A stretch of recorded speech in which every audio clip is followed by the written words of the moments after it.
Dahil alam kong kayo ang karapat-dapat para gumamit ng kambal na punyal. Kaya yan ang gagamitin nyo para hadlangan at patayin ang mga amalanhin. Naku po, eto na nga yun. Wala na tong atrasan. Mapapalaban na talaga tayo, Jomar. Hindi kami basta magpapadaig sa inyo, mga hinayupa kayo.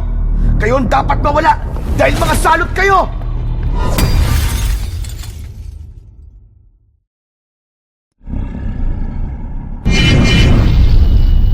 The Voice Addict. Magandang araw pong muli sa inyong lahat, mga kaibigan.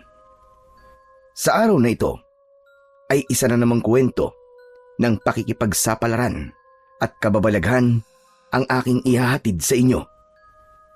Ito ay kwento ng magkaibigang Jomar at Tatoy.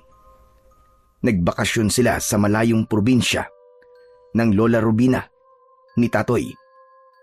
Sadyang itinaon ni Tatoy na abutin sila ng undas sa baryo upang madalaw din niya ang kanyang lolo. Subalit hindi nila akalain na mahaharap sila sa kakaibang pakikipagsapalaran sa mundo ng kababalagan sa baryo ng Noches. Dahil sa araw mismo ng undas sa taong yun ay nakatakdang bumangon ang mga nahihimlay na aswang. Babangon sila upang humanap ng taong bubuo sa kanilang naaagnas na katawan at magkakaroon sila ng panibagong buhay. Ang sariwang dugo ni na Jomar at Tatoy ang kailangan ng mga amalanhig. Sila ang mga aswang na bumangon mula sa libingan. Ano kaya ang gagawin ng magkaibigan para hindi sila maging biktima ng mga nabuhay na bangkay ng mga aswang? Sino ang maaaring tumulong sa kanila? O di kaya sa baryo na yun? Doon na rin sila malilibing kasama ng mga napatay na aswang. Ngunit bago po ang lahat, mga idol, huwag po nating kalimutang mag-subscribe, mag-like, at i-hit ang notification bell sa aking mga YouTube channel na The Voice Addict at Apong Isaak para sa mas marami pang makapigil hininga na kwentong aswang at katatakutan mula sa mundo ng kababalaghan. Umpisahan na po natin ang kwento. Tatoy? Tatoy? Nasaan ka? Tatoy naman eh. Huwag ka naman magbiro. Anak nang, saan na nagpunta ang kaibigan ko na yun? Kanina lang narito sa tabi ko Nalingat lang ako, bigla na lang nawala. Ano bang lugar tong kinaroroonan namin? Bakit madilim? Saka, bakit ang daming mga nakaambalang na mga tuyong dahon at kahoy? Tatoy! Tatoy, nasa ka na ba? Tatoy, ba't mo naman ako iniwan? Tatoy! Madilim ang lugar na aking kinaroroonan. Hindi ko alam kung paano kaming nakarating sa lugar na yon. Wala rin akong maalala. Hindi ko rin tiyak kung saan ako dadalin ng aking mga paa. Pilit kong hinahanap ang kaibigan kong si Tatoy. Tatoy! Buisit ka. Kung nang titrip ka na naman, wag ngayon Saka tama na ang pagtitrip mo. Kanina pa akong kinakabahan Tatoy! Ipinagpatuloy ko ang paglalakad. May ingay akong narinig na tila umuungol. Maging ingay din na tila bumibitak ang lupa na nilalakaran ko. Ano ba nangyayari? Nasaan ba si Tatoy? Ba't hindi ko makita ang kaibigan ko? Saan na ba nagpunta yun? Lumakas na ang kabang nararamdaman ko. Parang may kung anong dumadagan sa dibdib ko. Pilit kong inihahakbang ang mga paa ko. Subalit tila may pumipigil sa akin. Halos hindi ko yun maikilos. Subalit kailangan kong lumakad at makaalis sa lugar na yon. Pilit kong iginalaw ang mga binti ko Subalit nakakailang hakbang pa lamang ako nang makita kong biglang nabiyak ang lupa na nasa harapan ko. Kitang-kita ko na may kamay na lumabas doon. Natakot ako at napasigaw. Ah! May kamay! May lumabas na kamay mula sa ilalim ng lupa! Kanina ay isang kamay lang yon. Subalit naging 2 kamay at nahawakan nito ang isa kong binti. Pilit kong ipinadyak ang mga paa ko upang maalis sa pagkakahawak ang kamay na galing sa ilalim ng lupa. Kaya lamang maigpit ang pagkakahawak nun sa binti ko.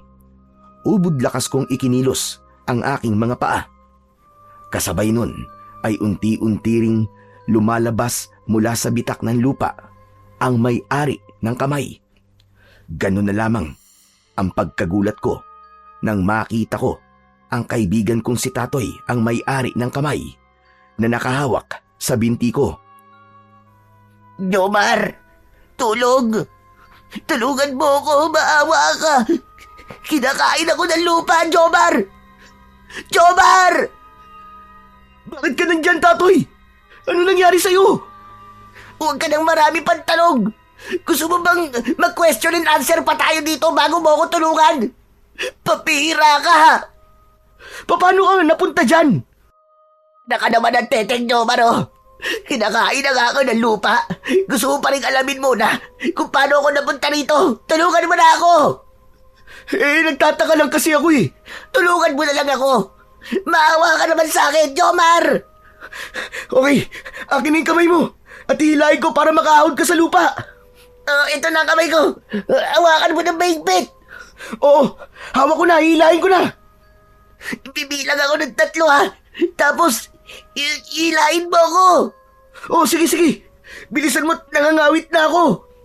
1, 2, 3, hatak! Buong lakas kong hinila ang 2 kamay ni Tatoy. Pero ganun na lamang ang sindak at pagkagulat ko nang maputol ang 2 kamay niya. Naiwan sa nakabukan lupa si Tatoy at tuloy-tuloy na nahulog. Dinig na dinig ko ang sigaw niya. Napasigaw na din ako ng malakas dahil sa takot at awa sa kaibigan ko na tuluyan ng kinain ng lupa. Jomar! Jomar, gising! Gising, Jomar! Gumising ka! Tatoy! Tatoy, ikaw ba yan? Tatoy, buhay ka! Patingin nga ng mga braso mo! Teka nga! Ba't ba sinisipat mo mga braso ko? Pambihira ka, oh! Hindi putol. Hindi na putol ang braso mo.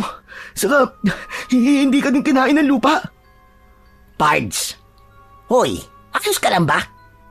Parang napapraning ka. Ano ba tinira mo, Katol? Panaginip lang pala.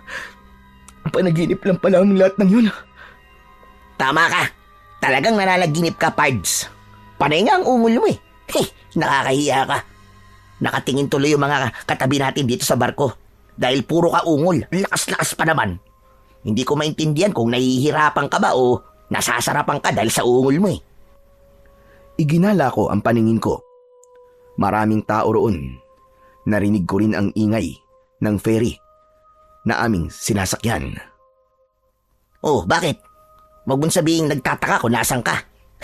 Pards, nandito tayo sa barko. Sakay tayo dahil magbabakasyon tayo sa probinsya namin sa Romblon. Ha? Bakasyon? Oo, bakasyon. Dahil gaya ng usapan natin, doon tayo magpapalipas ng undas sa probinsya ni na Lola Robina, di ba? Saka ko palang naalala ang lahat. Nasa gitna nga kami ng dagat at patungo sa probinsya ng kaibigan kong si Tatoy. O ano? Ayos ka na ba? Okay ka na ba? Naalala mo na ba? Ha? Oo. Naalala ko na. Nandito tayo sa gitna ng dagat, sakay ng barko. Yun! Buti naman. Akala ko kailangan pa kitang sampalin para matauhan ka at maalala mo kung nasan tayo. Salamat naman. At panaginip lang pala ang lahat ng yun. Bakit ba? Ano ba yung napanaginipan mo? nakakatakot kasi. Mukha kang nakakatakot. Dahil habang nananaginip ka, hindi rin maipinta ang itsura ng mukha mo. Para kang maiihina na ano eh. Ang sama ng itsura mo, Pards. Akala ko nga katapusan ko na eh. Tapos ikaw din, akala ko wala ka na. Anong wala? Natigo ka na. Nakwento ka na lang. Dahil kinain ka ng lupa. Ano? Itong gwapong to kakainin ng lupa? No way! Oo nga, maniwala ka. Wala namang pinipili ang lupa eh. Kahit ano pang itsura mo, tsaka kakainin ka nun. Teka, wag na nga natin pag-usapan yung panaginip mo. Mukha namang hindi maganda. Bad vibes lang yan. Mabuti pa nga. Pards, malayo pa ba tayo? Malapit ang dumawang barko. Kaya, konti na lang ang paghihintay natin. Ay, salamat naman. Nakakainip eh. Panay na nga ang tulog mo, naiinip ka pa? May ilang oras pa ang lumipas at nakita ko na kanya-kanya ng asikaso ang mga pasahero. Inaayos nila ang kanilang mga dalang gamit. Bababa na ba tayo, Pards? Oo. Tumunog na ang busina ng sinasakyan namin. Hudyat na malapit na kami sa pantalan. Sa palagay ko ay umabot din ng halos 5 oras ang naging paglalakbay namin sa gitna ng dagat hanggang sa nakarating na kami sa pier ng Udjongan, Romblon.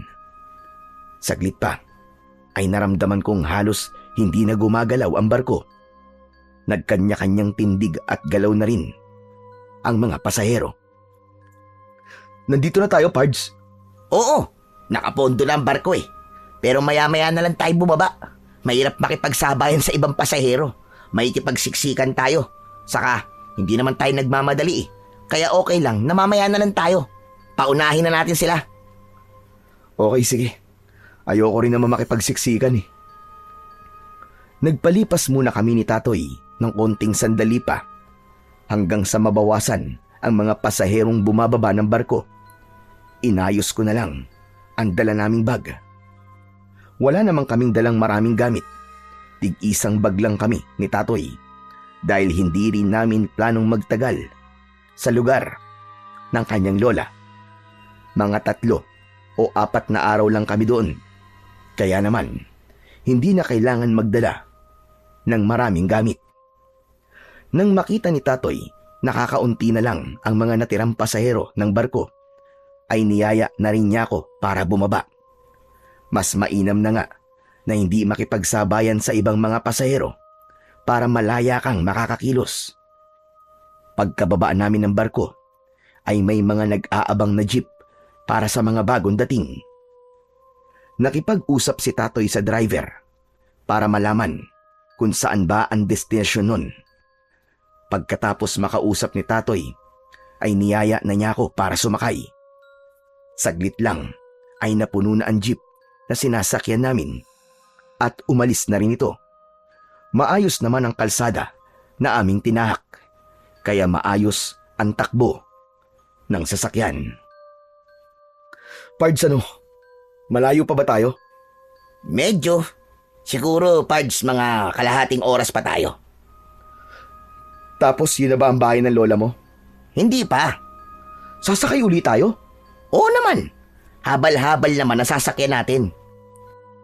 Anak nang, malayo pala talaga tong lugar ng lola mo, no? Hindi naman. Saka, ganun talaga kapag bago ka sa pupuntahan mong lugar. Minsan akala mo malayo. Pero kung palagi mong pinupuntahan, wala. Malapit lang. Hindi rin ah. Malayo talaga tong probinsya ng lola mo, no? Sige na nga. Kesa makipagtalo pa ako sa'yo. Pero tiyak, Pards, magugustuhan mo kapag nakarating ka na. Dapat lang, para hindi masayang yung pagsama ko sa'yo. Baka nakakalimutan mo, Pards. Ikaw tong mapilit na sumama sa akin. Bakit? Nagsisisi ka na ba? Hindi naman. Napapagod na kasi ako eh. Sabi ko nga sa'yo eh, kapag nakarating ka na sa baryo ni na Lola Robina, mawawala ang lahat ng pagod mo. Pards, may chika babes ba tayong makikilala doon? Depende. Kung anong lahi ang gusto mo. Anong lahi ba ang sinasabi mo? Kung gusto mo, lahing engkantada, lahing manananggal, lahing aswang, o lahing tiktik. Ano? Huy, ayos ka lang. Mga aswang yung sinasabi mo eh. Joke lang yun. Ikaw naman, naniwala ka kagad. Malay ko ba kung totoo yun? Eh paano kung totoo? Anong gagawin mo? Malay ko. Wala ka nang magagawa, Pards. Kasi, nandun na tayo. Saka ayaw mo nun, magiging exciting ang bakasyon natin dahil marami tayong makikilalang iba't ibang lahi. Huwag ka naman ganyan, Tatoy. Kinakabahan ako sa'yo eh. Bakit, naduduwag ka? Hindi ah. Talaga? Oo naman. Wala akong kinakatakutan, no? Wala. Eh kanina nga, habang sakay tayo ng barko, takot na takot ka eh. Dahil nga yun sa panaginip ko. Napansin ko na nagtitinginan sa amin ang ibang pasahero ng jeep. Kaya huminto na lang ako sa pagsasalita. At ganun din si Tatoy. Nagkatinginan kami at napangiti na lamang. Ilang taon na rin kaming magkaibigan ni Tatoy. Halos sabay kaming natanggap sa isang electronics company sa Laguna. Nagkakilala kami at naging matalik na magkaibigan. Magkasama kami sa kwartong aming nirerentahan, kasama ang dalawa pang katrabaho namin. Subalit mas malapit kami ni Tatoy sa isa't isa. Marami kaming napagkakasunduan sa hilig na libangan, sa pagkain at pati na rin sa mga kalokohan. Naaaliw din akong kasama si Tatoy dahil kuwela siya. Kapag may mabigat akong pinagdaraanan, ay siya ang nakakapagpangiti kagad sa akin. Hindi lang kaibigan ang turing ko sa kanya, kundi isa na ring kapatid. Kaya nga, nang malaman ko, nadadalaw siya sa kanyang lola na taga Romblon. Dahil matagal nang hindi niya nakikita, ay nagpresenta akong sumama. Ang sabi niya ay 3 o 4 na araw lang daw siya. Kaya naman, halos sabay din kaming nag-file ng aming vacation leave. Salamat na lamang at pinayagan kami ng aming supervisor. Kung sa bagay, hindi naman kami pala absent gaya ng ibang kasama namin sa trabaho. Kapag kailangan ng overtime, madali din kaming kausap. Kaya na magpaalam kami na magbabakasyon ng ilang araw, ay naging madali yun at pinayagan kami. Binalikan ko sa aking isipan ang mga alaala ng pagiging malapit namin ni Tatoy nang marinig ko ang boses ng kaibigan ko. Manong, para, dito na po kami. O Pards, dito na tayo. Bababa na tayo? Oo, kung gusto mo lang naman bumaba, pwede rin namang hindi. Ugok, mamaya saan pa ako mapunta nito eh. O tara na. Ay teka lang, yung bayad po pala namin, Manong. Heto po. Inabot sa akin ng isang pasahero ang ibinigay kong bayad na perang papel. May sukli pa yun na 10 piso, pero hindi ko na kinuha pa. Tip ko na lang yun kay Manong driver. Bumaba na kami ng kaibigan ko. O ano, sana tayo nito? Sabi ko nga sa'yo, di ba? Sasakay pa tayo ng habal-habal. Kaya nga, ibig ko sabihin saan tayo sasakay? Eh di mag-aabang tayo ng dadaan. Maya-maya lang, tsak may darating na dyan. Halos hindi pa tapos sa kanyang sinasabi si Tatoy nang makarinig ako ng tunog ng isang motorsiklo. Open pipe muffler ang motor. Kaya naman, sadyang napakaingay. Ang sakit sa tenga. Nang malapit na yon sa amin, ay pinara ni Tatoy. Huminto ang habal-habal. Sa Barrio Noches, Chong. Tumango ang habal-habal driver. Huli ka na, Pards. Sakay na tayo. Ha? Dalawa tayong aangkas dyan? Oo. Ano akala mo? Tulad sa syudad, natig-isa tayo ng motor na aangkasan. Dito, kayang pagkasyain sa motorsiklo hanggang 3 pasahero. O di ba magaling?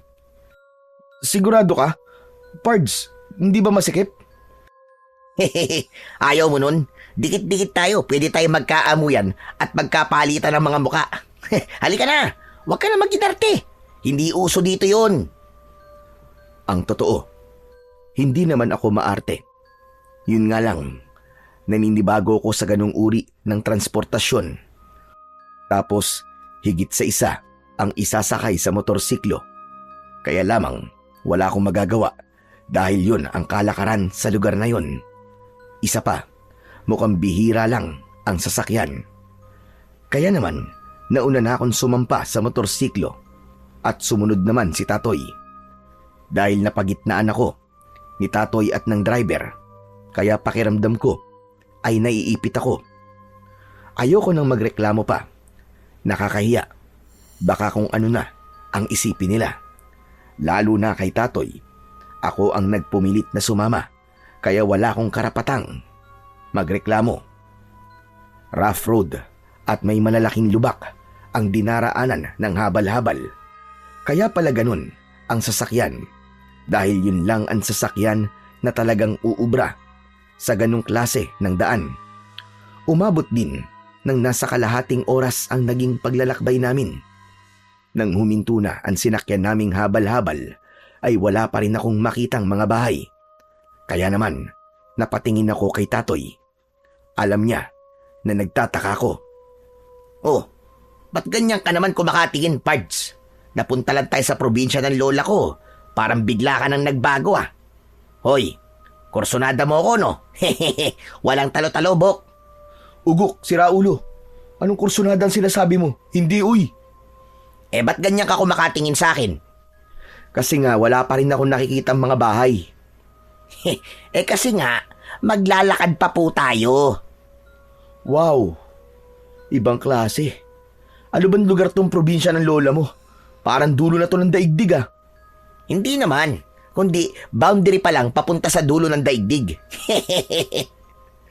Tara na nga, simulan na natin ang paglalakad para makarating na tayo. Saka, hindi na maganda ang pakiramdam ko. Humihilab ng tiyan ko eh.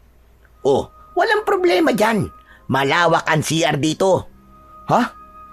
Anong malawak ang sinasabi mo? Wala nga akong nakikitang bahay tapos CR pa. Yun na nga, yung malawak na damuhang yan, yung nakikita mo na yan, magiging CR mo yan. Yan ay kung hindi mo na talaga kaya ang tawag ng kalikasan. Ano ka, Hilo? Nakakahiya, no? Never mind. Ano nakakahiya? Magtatago ka lang sa mga halaman na may makakapal na dahon eh. Tapos yun na. Ilabas mo na ang sama ng loob mo. Tapos, pipitas ka ng isang dahon na siyang magiging tissue mo. Ganon. Tapos ayos na. Solve na ang paghilab ng tiyan mo. Success! Hindi na, no? Mamaya kung anong dahon pa makuha ko eh. Makatihan pa ako. Yun lang. Dapat pipiliin mo rin yung dahon na pipitasin mo. Mamaya, dahon ng is-isang mapitas mo. Lagot ka. Halika na nga. Puro ka kalokohan eh. Simulan na natin ang paglalakad. Ano, ayos ka na ba? Kaya mo pa bang tiisin ang tawag ng kalikasan? Oo, kaya ko pa. Kesa naman dyan ako maglalabas ng sama ng loob ko, no? Mamaya niyan, kung anong laman lupa pa mag-trip sa akin dyan at paglaruan pa ang kwan ko. Kung ano pang mangyari sa akin. Sinimulan na ni Tatoy ang maglakad. Nakasunod lang ako sa kanya. Pinasok namin ang makitid na daan na may makakapal na damong ligaw. May ilang minuto lang naman yun hanggang sa nakarating kami sa isang tila nakatagong pamayanan. Maraming mga bahay na yari sa pawid at kawayan. Makikita ang kasimplihan ng kanilang pamumuhay. Isang maliit na bahay ang pinasok namin ni Tatoy. Naisip ko na yun na siguro ang bahay ng kanyang lola. Lola Rubina? Lola Rubina? Pards, mukhang walang tao ah. Oo nga eh. Pero tiyak ko nandito siya. Nakabukas ang bahay na dumating tayo eh. Baka may pinuntahan lang. Hindi kasi sanay na magsara ng pinto mga taga rito. Palibasa, kampante sila na walang ibang papasok. Dahil halos lahat magkakakilala ang mga nakatira dito sa Barrio Noches. Inirelax muna namin ang aming mga katawan. Inalis ko na ang aking suot na sapatos At ganun din si Tatoy. Maya-maya pa ay may dumating na matandang babae. Sino kayong basta na lamang pumasok sa bahay ko? Ops. Kalma lang po, Lola.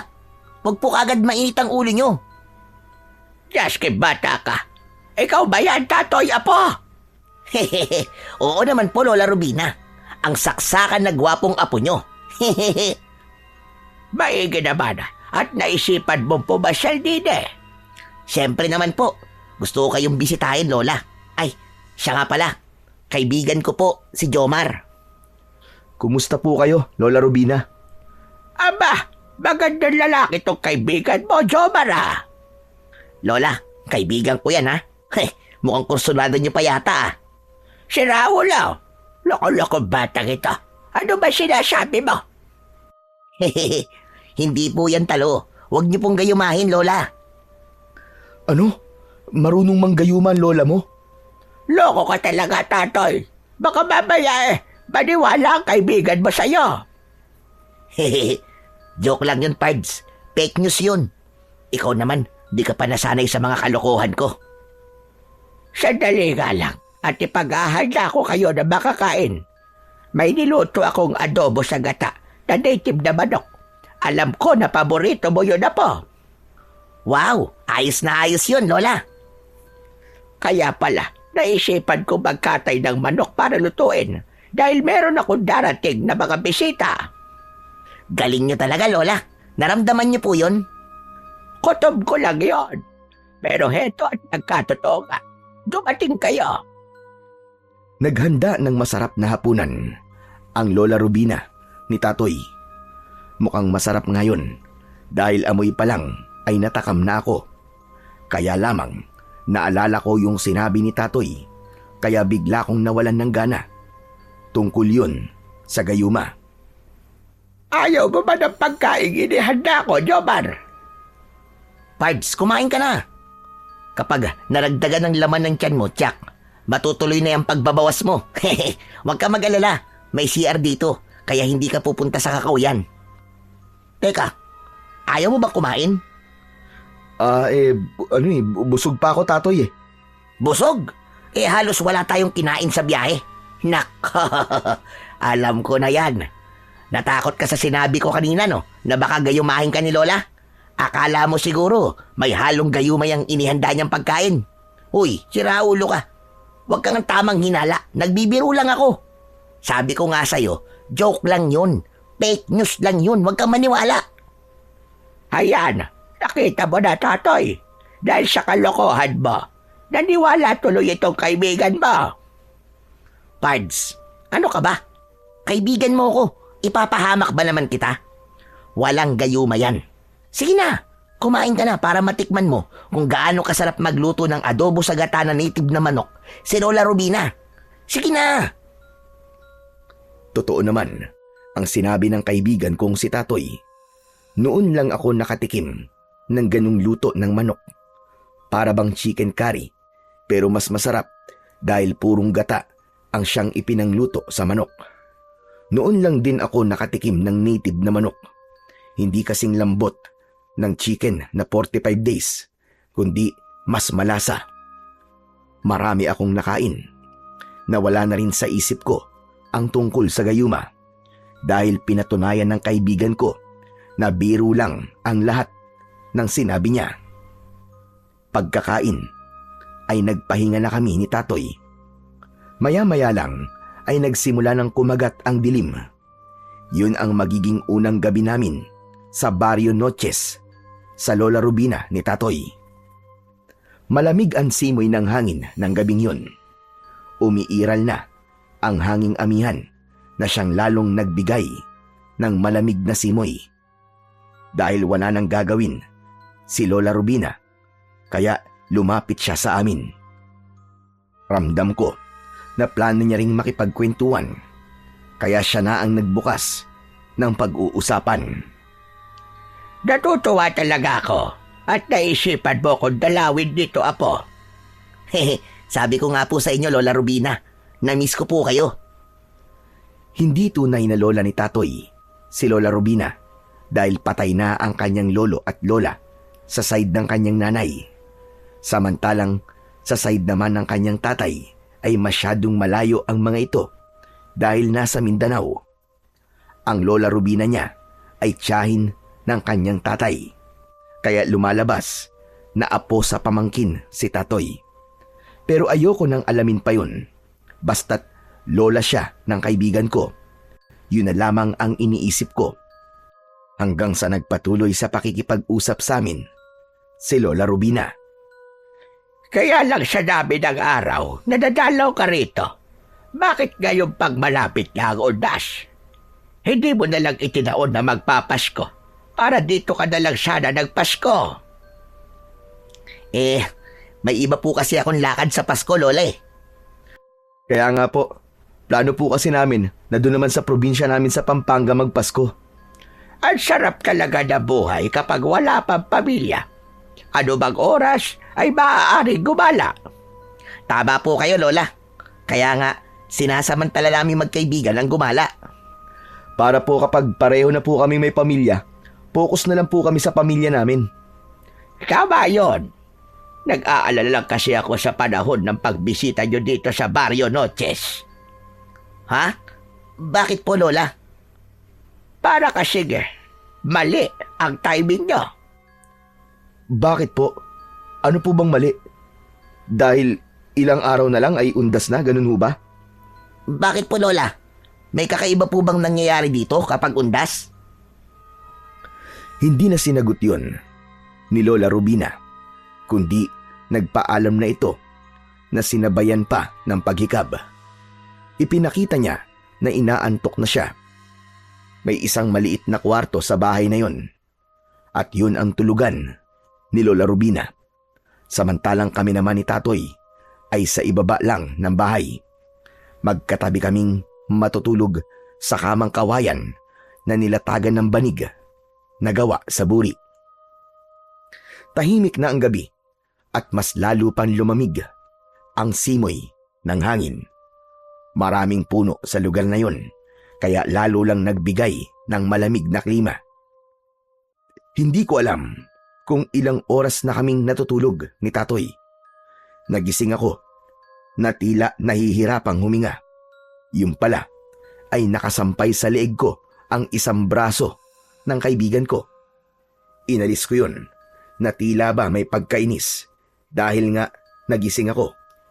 Nakaramdam na rin ako ng tawag ng kalikasan, pero dahil sabi nga ni Tatoy ay nasa loob ng bahay ang CR, kaya hindi ko na kailangan pan lumabas. Nagtungo ako sa CR at nang pabalik na ako sa aming higaan ay narinig ko na tila may nag-uusap sa labas ng bahay. Gigisingin ko sana si Tatoy, pero nakita ko na mahimbing na ang tulog niya na may kasama pang paghilik. Hindi ko na inabala pa ang kaibigan ko, kundi ako na lamang ang lumapit sa bintana at bahagyang itinulak ang sarahan nito. Medyo maliwanag ang sinag ng buwan sa labas ng bahay. Nakita ko na may dalawang taong nag-uusap. Pamilyar sa akin ang isa roon. Natiyak ko na si Lola Rubina yon. Kausap niya ang isang lalaki na hindi nalalayo sa kanya ang edad. Kung anuman ang kanilang pinag-uusapan, yun ang hindi ko alam. Hindi ko kasi gaanong maintindihan ang kanilang mga sinasabi, pero alam ko na meron silang pinag-uusapan. Tila nga meron pa silang pagtatalo. Ilang minuto rin ang naging pag-uusap nila nang makita ko na pabalik na ng loob ng bahay si Lola Rubina, ay nagmamadali akong bumalik sa aming higaan at tumabi kay Tatoy. Nakapikit ang mga mata ko, pero gising na gising ang diwa ko at nakikiramdam ako kay Lola Rubina. Narinig ko na lamang ay ang pagpasok niya ng kanyang kwarto at ang pagsara ng pinto nito. Nang matiyak ko na nakapasok na siya sa kanyang kwarto, ay muli akong tumayo at nagtungo sa bintana. Gusto kong tiyakin kung naroon pa rin ang lalaking kausap kanina ni Lola Rubina. Bahagya kong iniangat ang sara ng bintana. Sumilip ako sa labas, subalit ganun na lamang ang aking pagkasindak dahil isang nakakatakot na anyo ang nakita ko na naroroon sa bintana. Napasigaw ako sa pagkagulat at napaupo. Kaya naman nagising si Tatoy na hindi alam ang gagawin dahil nakita niyang nakasalampak ako sa lupa. Hoy, Jomar! Bakit ba? Ano ba nangyari sa'yo? May nakakatakot. Nakita ko siya, Tatoy. May aswang. Ano? Aswang? Oo, nakita ko siya. Parang gusto niya akong sagpangin. Sigurado ka bang aswang ang nakita mo? Oo, Tatoy. Nandiyan siya. Nasa may bintana. At sigurado ako nakasilip sa atin. Kitang-kita ko talaga siya. Ay, nako. Siguro nananaginip ka na naman, no? Hindi ako nananaginip. Totoo sinasabi ko. May aswang talaga. Sandali nga. Ano bang aswang ang sinasabi mo, bata ka? Saan mo ba nakita ang aswang? Sa may bintana po. Nasa labas po. Nakakatakot. Ang laki po ng mata. Tapos may matutulis po pangil. Naamoy ko pa nga ang hininga niya eh. Ano? Naamoy mo yung hininga? Ano namang amoy? Ayan o. Di niyo ba naamoy? Nandito pa rin siya. Nandito pa rin yung aswang. Naamoy ko yung hininga niya na naamoy ko kanina. At naamoy ko na naman ngayon. Ayos ka rin, Pards, ha? Sigurado ka ba, Pards, na yung naamoy mo ngayon ay ang amoy ng hininga ng aswang na nakita mo kanina? Oo nga, Pards. Kaya hindi ako maaaring magkamali. Kapareho ang amoy eh. Ganun na ganun. Walang hiya. Kasing amoy pala ng hininga ng aswang ang masamang hangin na inilabas ko. Ano? Ano masamang hangin na sinasabi mo? Medyo nasira kasi ang tiyan ko kanina eh. Kaya hindi ko napigilan na magpalabas ng masamang hangin. Wala joke ka, bata ka. Kaya pala bigla ko may naamoy na parang nabobulok. Ikaw palang dabuho ka ang may kagagawan. Sorry na po, Lola Rubina. Hindi ko na kayang pigilan eh. Kaya ibinuga ko na. Walang iya ka, Pards. Akala ko naman, nagbalik yung aswang. Ganun pala yung amoy ng hininga ng aswang, no? Wala palang pinag-iba sa amoy ng ibinuga ko. Pero Jomar, talaga bang may nakita kang aswang kanina? Opo, Lola Rubina. Nakakatakot nga po eh. Hindi talaga nakapaghintay ang walang hiya. Lola, may sinasabi po kayo? Wala, Kwan. Sabi ko maigi na lamang at walang masamang ginawa sa kanya. Lola, ibig bang sabihin, totoo po yung aswang nakita ni Jomar? May aswang dito sa Barrio Noches, ganun ba? Hindi agad nakasagot si Lola Rubina. Tila humahanap pa siya ng tamang salita o paano siya magpapaliwanag tungkol sa tanong ni Tatoy. Lola, gusto ko pong malaman ng totoo, sabihin niyo na po. Tatoy, apo. Dati pa yun. Pero ngayon wala na sila. Kung ganun, nagkaroon po ng aswang dito sa baryo? Sabi ko nga, matagal na yon. Nalipol na sila mula nang may manunugis na dumating dito at inubos ang mga aswang. Pero Lola, ano po yung nakita ng kaibigan ko? Maaaring nananakot lamang yon dahil nga malapit na ang undas. Ugali kasi ng mga taga rito ang manakot kapag malapit na ang araw ng mga patay. Hindi ko alam kung dapat ba kaming maniwala sa sinabi ni Lola Rubina, pero ramdam ko na tila naglilihim ang matanda. Ayaw niyang tiyakin na aswang nga ang nakita ko. Kung sa anong dahilan ay hindi ko alam. Marahil para hindi kami matakot ni Tatoy, ang pangyayaring yon ay nagbigay ng pagkabahala sa akin dahil naiisip ko kung totoong may aswang na gumagala sa lugar na yon, posibleng malagay sa panganib ang buhay namin, lalo na't dayo lang kami ni Tatoy sa lugar na yon. Hindi na kami nakatulog pa ni Tatoy hanggang mag-umaga. Pareho kaming nag-aalala. Merong pangamba sa mga puso namin. Ganun pa man, hindi ako nagsisi na sumama sa kaibigan ko sa bakasyong yon. Alam ko sa sarili ko, may dahilan kung bakit ako nakarating sa lugar na yon. Meron akong matututunan sa anumang magiging karanasan ko. Nagliwanag na ang paligid. Hindi na kami nakatulog pa ng kaibigan ko, kaya naisipan na lang naming lumabas ng bahay. Tumambay kami sa harapan. Pareho kaming nakahalukip-kip dahil sa lamig. Bigla kong kinalabit ni Tatoy. Akala ko kung ano na, sabay turo sa isang babaeng halos kaedad namin ang papalapit. Maganda siya at agad kaming nginitian habang papalapit sa amin ng kaibigan ko. Kumusta kayo? Mga bisita ba kayo ni Lola Rubina? Oo. Galing kami sa Maynila. Dinalaw ko lang ang Lola Rubina ko. Miss, ako nga pala si Tatoy. At itong kasama ko ay si Jomar. Tropa ko. Kumusta naman kayo? Ako naman si Mina. Tagarian lang ako sa Ibayo. May kailangan sana ako kay Lola Rubina. Kaya lang, tulog pa siya, Mina eh. Gusto mo ba nagisingin ko na lang ang lola ko? Baka importante ang sadya mo eh. Hindi na kailangan dahil gising na ako. Gising na pala si Lola Rubina. Hindi namin namalayan ang paglapit niya. Siguro dahil ang atensyon namin ay nakapokus sa magandang dilag na lumapit sa amin. Magandang araw po sa inyo, Lola Rubina. May kailangan ka ba sa akin, ha, Mina? Hihingi lang po sana ako ng langis para sa nanay ko pong may sakit. Mainam daw po kasi na panghaplas ang langis na may nakababad na mga halamang gamot. Nananakit po kasi ang buong katawan ni nanay eh. O sige, at ikukuha kita. Maigi na lamang at meron pa akong ginawa. Pambenta ko yon kaya lamang dahil malakas ka sa akin, ay bibigyan na lamang kita. Naku, salamat po. Saka kung bibentahan niyo po ko, wala rin naman po akong pambayad. Alam ko yon, kaya nga sabi ko sa'yo, ay bibigyan na lamang kita. Bumalik si Lola Rubina sa loob ng bahay at naiwan kami ni Tatoy kasama si Mina. Hindi nakakasawang pagmasdan ang kagandahan niya. Hoy, Pards. Ikaw baka kung inaano mo na si Mina sa isip mo Masyadong malagkit ang pagkakatitig mo sa kanya. Ano ka ba, Tatoy? Humahanga lang naman ako kay Mine. Saka, ngayon lang kasi ako nakakita ng kagandahang gaya niya. Sobra ka naman magsalita, sir.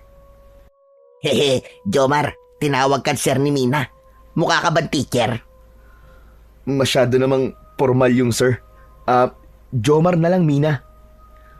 Pareho kaming galing ng Maynila. Hanggang kailan kayo dito? Siguro, mga 4 na araw. Kaya, dito kami aabuti ng undas. Huwag na kayo magpaabot ng undas. Mas maigi kung aalis na kayo. Ha? Ba't mo naman kami paaalisin kagad? Saka, hindi pa nga tayo ganong nagkakakilala. Gusto mo na kagad na umalis kami? Gusto pa kitang makilala ng lubusan, Mina. Kung okay lang sa'yo para maging magkaibigan tayo. Ayos lang naman na maging magkaibigan tayo, Jomar. Kaya lang ang sinasabi ko lang ay para din sa kaligtasan nyo. Ano? Kaligtasan namin? Oo, dahil delikado kayo rito kung aabutin pa kayo ng undas. Ha? Bakit naman? Ano bang pwedeng mangyari sa amin? Bago pa sagutin ni Mina ang tanong ko, ay bumalik na galing sa loob ng bahay si Lola Rubina na dala ang isang maliit na bote na may lamang langis. Iniabot ng matandang babae ang maliit na bote sa dalaga at pagkatapos ay nagpaalam na ito. Kayo dalawa. Ba't ganyan kayo kumakatitig kay Mina? Talagang sinundan niyo pa siya ng tingin. Lola Rubina, ang ganda po kasi niya Kursunada nga ni Jomar Huwag niyo na pag-interesin pa si Mina. Bakit naman po, Lola Rubina? Ang ganda nga po niya Hindi siya bagay sa sino man sa inyo. Saka hanggang dito na lang yan si Mina. Hindi siya maaaring umalis dito sa Barrio Noches. Po? Bakit naman po, Lola? Kailangan siya ng nanay niya. Saka huwag ka nang marami pang tanong, Apo. Makinig na lang kayo sa akin. Hindi na babagay sa inyo si Mina. Ikalawang gabi namin ni Tatoy sa baryong yun. na mamalagi namang maayos ang lahat. Walang nanggugulo sa amin. Hindi na nagpakita pa uli ang aswang na sinabi kong minsang nanakot at gumulat sa akin. Sa susunod na araw ay araw na yon ng mga patay. Araw ng undas. Minsan pa, habang natutulog kami ni Tatoy, ay muli akong nakarinig ng pag-uusap. Dahil puno ng pagtataka ang isipan ko, kaya naman bumangon ako at nagpunta sa bintana. Muli ay sinilip ko kung sino ang narinig kong nag-uusap sa labas. May kausap na naman si Lola Rubina at sa pagkakataong yon ay tila naging matindi na ang kanilang pagtatalo. Bagamat hindi pa rin malinaw sa pandinig ko ang dahilan ng kanilang pinagtatalunan. Hanggang sa tumaas ang boses ng matandang lalaking kausap ni Lola Rubina. Saka ko palang naintindihan ang kanilang sinasabi. Malinaw ang usapan natin, Rubina. Pero hindi ko kaya ang ibig mong mangyari, Gilyer. Ano bang pinanghihinayangan mo? Mahirap para sa akin. Ayokong ako ang maging dahilan. Mamili ka. Ang kondisyon na sinabi ko o ang kamatayan mo. Wala akong pipiliin sa dalawa. Kaya umalis ka na, Gilyer. At kung maaari, ay huwag ka na babalik dito. Hindi mo ko maaaring utusan, Rubina. Gagawin ko ang gusto ko. Lalo na't konting-konting sandali na lamang. Subukan mo. At ako ang makakalaban mo, Gilyer. Tinatakot mo ba ako, Rubina? Hindi. Kundi sinasabi ko lamang sa'yo ang totoo at kaya kong gawin. Kung talagang mahal mo pa ang buhay mo, susunod ka sa gusto kong mangyari. Hindi mo ko maaaring utusan, Gilyer. Matigas ang pagmumukha mo. Talagang masasaktan ka sa akin. E di saktan mo kung gusto mo. Ah, ganon. Hinahabol mo ko, ha? Naghahanap ka talaga ng sakit ng katawan. Nakita ko ang nanggigigil na galit ng lalaki kay Lola Rubina. Nagawa niya itong saktan. Sa lakas ng pagkakasampal sa matandang babae ay nabuwal sa lupa si Lola Rubina. Hindi ko na kinaya ang pangyayaring yun. Gusto kong lumabas pero mas pinili kong gisingin na lamang muna si Tatoy. Anak ng... Ano ka ba, Pards? At sarap-sarap ng tulog ng tao, bigla ka nang gigising. Huwag ka maingay. Ang lola mo, may nangyari sa kanya. Ano? Bakit? Ano nangyari sa lola ko? Hinila ko ang braso ni Tatoy para lumapit din siya sa may bintana at sumilip. Gusto kong makita niya kung ano ang nakita ko. Nang sumilip si Tatoy ay nakita niyang nakatayo na uli si Lola Rubina at patuloy na nakikipagtalo. Kaya lalong napikon ang matandang lalaki at itinulak naman niya si Lola Rubina. Natumba ito at kitang-kita yun ni Tatoy. Nagpantig ang kanyang tenga sa nakitang eksena. Hindi niya na nakaya pa ang ganong tanawin. Kaya nagmamadali si Tatoy na buksan ang pinto. Sinugod niya ang kausap ni Lola Rubina. Galit si Tatoy at inupakan yun ng malakas na suntok. Hindi naman nakaiwas ang matandang si Mang Gilyer sa ginawa ni Tatoy. Bagsak din ang matandang lalaki sa lakas ng sapak ng kaibigan ko. Walang hiya ka? Hindi ka na naawa sa matanda? Sinaktan mo? Matanda din ako, ah. Pero babae yan. Bakit mo sinaktan ang lola ko? Ano bang atraso niya sa'yo? Dahil wala siyang isasalita, hindi marunong sumunod sa gusto ko. Bakit? Sino ka ba, ha? Para sundin ka ng lola ko. Tatoy, apo. Tama na yan. Pabayaan mo na yan si Gilyer.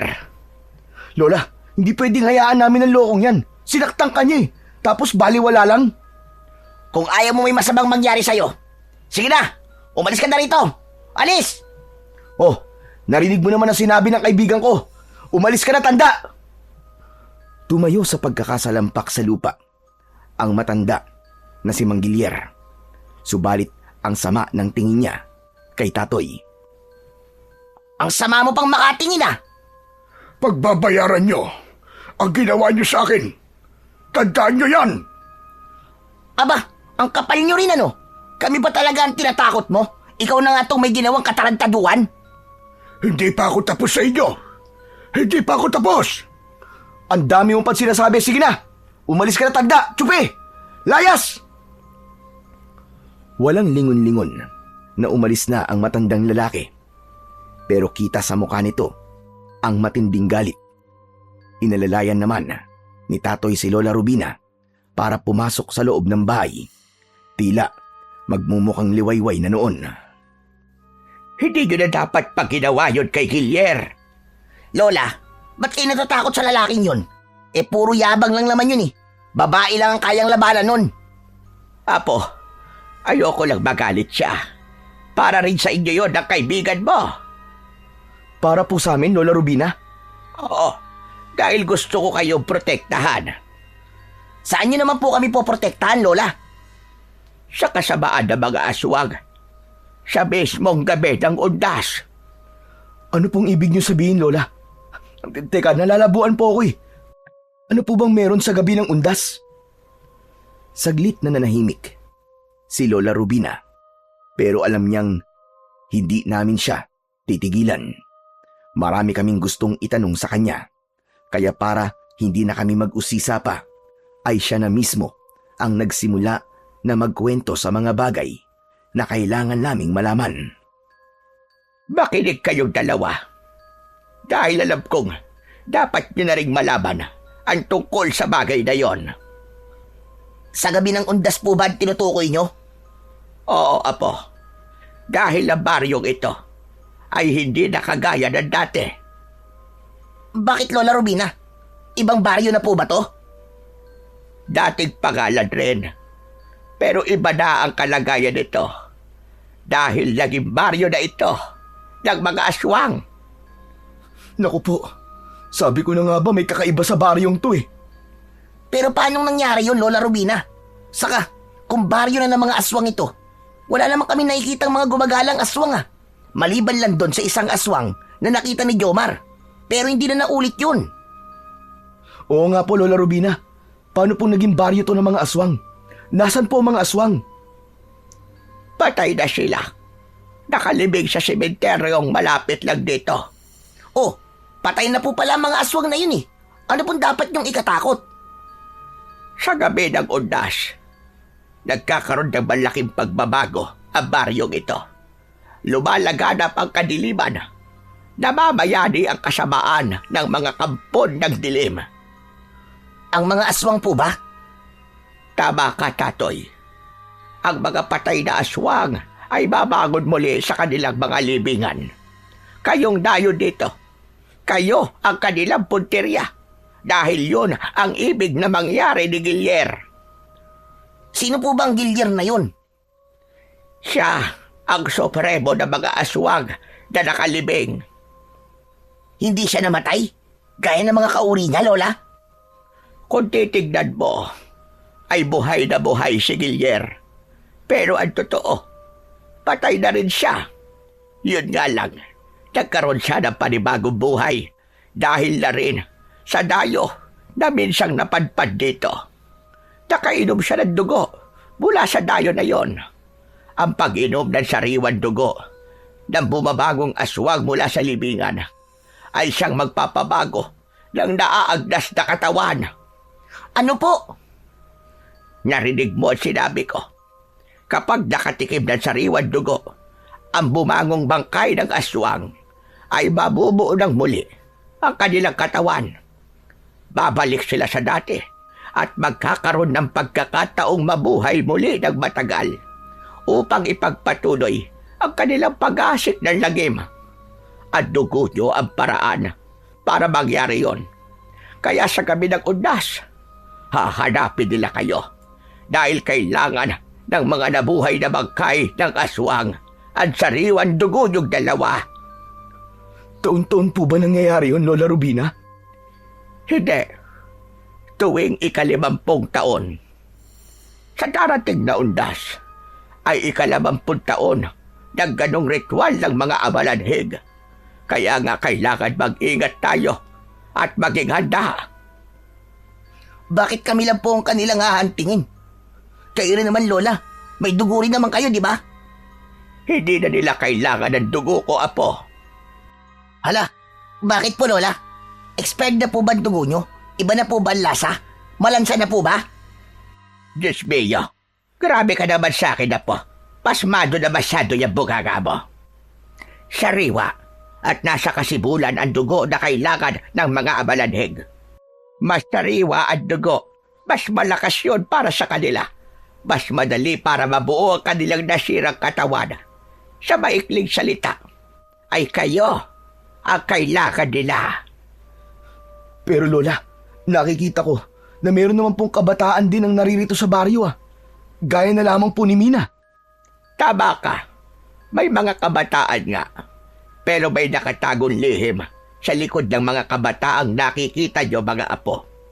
May lahi na rin silang aswang.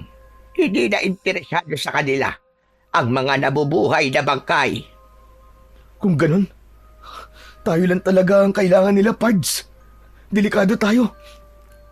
Ano kaya kung umalis na tayo dito? Bumalik na tayo sa lungsod. Hindi na kayo makakalabas pa hanggat hindi natatapos ang kaarawan ng undas. Ho, bakit naman po, Lola Rubina?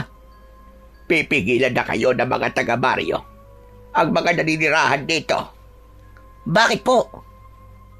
Sila ang mga kamag-anak ng mga aswang na mabubuhay sa gabi ng undas. Siyempre, inaasahan rin nilang mabuhay uli ang mga ito at makasama nila. Pagkatapos ng pakikipag-usap namin ni Tatoy sa kanyang Lola Rubina, ay ganap nang naging malinaw sa amin ang lahat.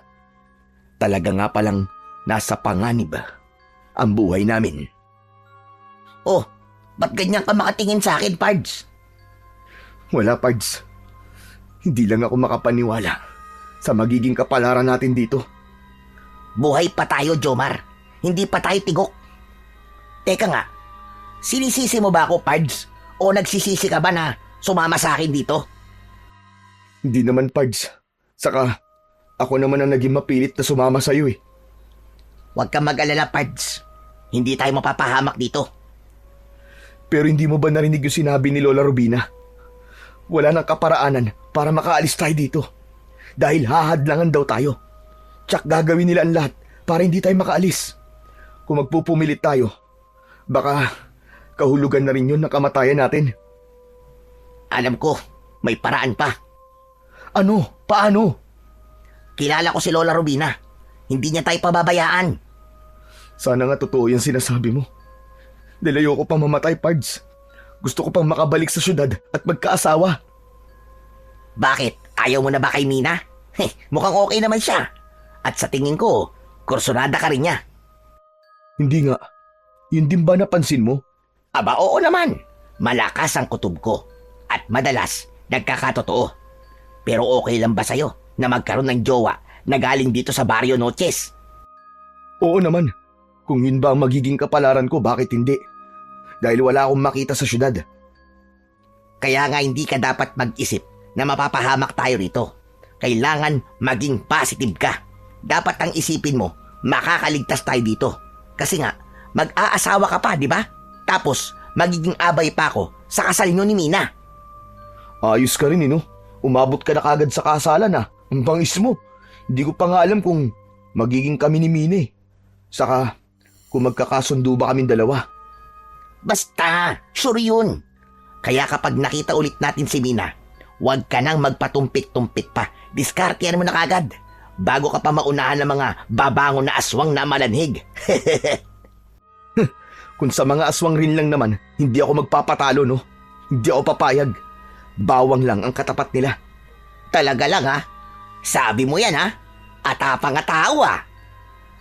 Pinapakalma ko lang ang sarili ko.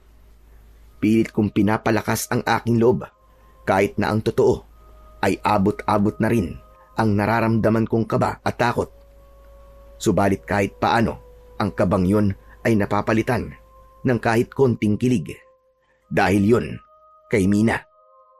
Nagiging pampakalma ko ang pangalan niya kapag naririnig ko yun. Kaya kinabukasan, hindi inaasahan ay nakita ko si Mina. Mag-isa ako nun na lumabas ng bahay. Napasarap kasi ang tulog ni Tatoy, kaya iniwang ko siya habang naghihilik pa. Sinusulit ko ang mga natitira kong araw at oras sa Barrio Noches. Hi, Mina. Saan ka galing? Ikaw pala, Jomar.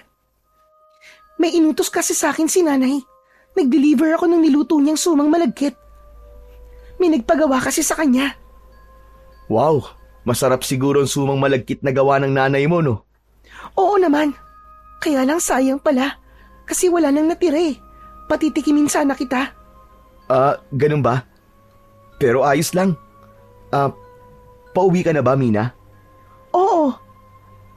Pwede ba kitang ihatid sa inyo? Ha? Sigurado ka ba? Oo naman.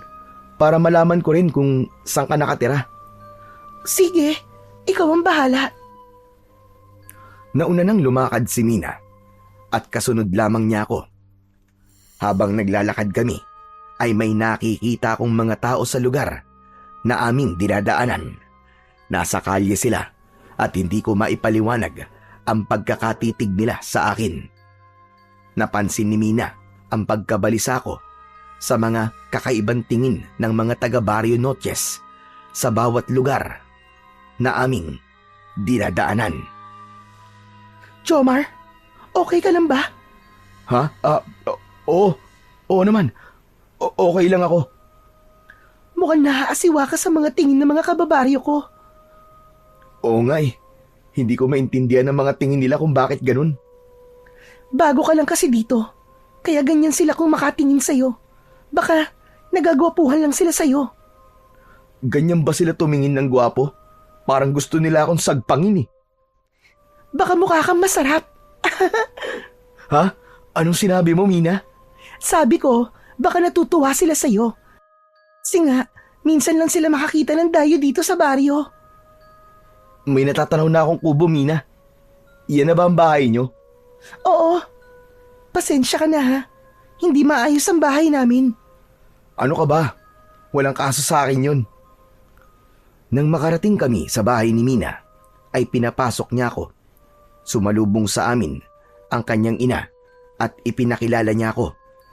Aling Susana, ang pangalan ng nanay ni Mina. Binati ko ang nanay niya na may kasamang ngiti. Iniabot ko pa ang kamay ko para sana makipag-shake hands o kaya ay makapagmano gaya ng nakaugalian sa mga probinsya. Kaya lamang tinignan niya lang ako. Hindi niya inabot ang inilahad kong kamay.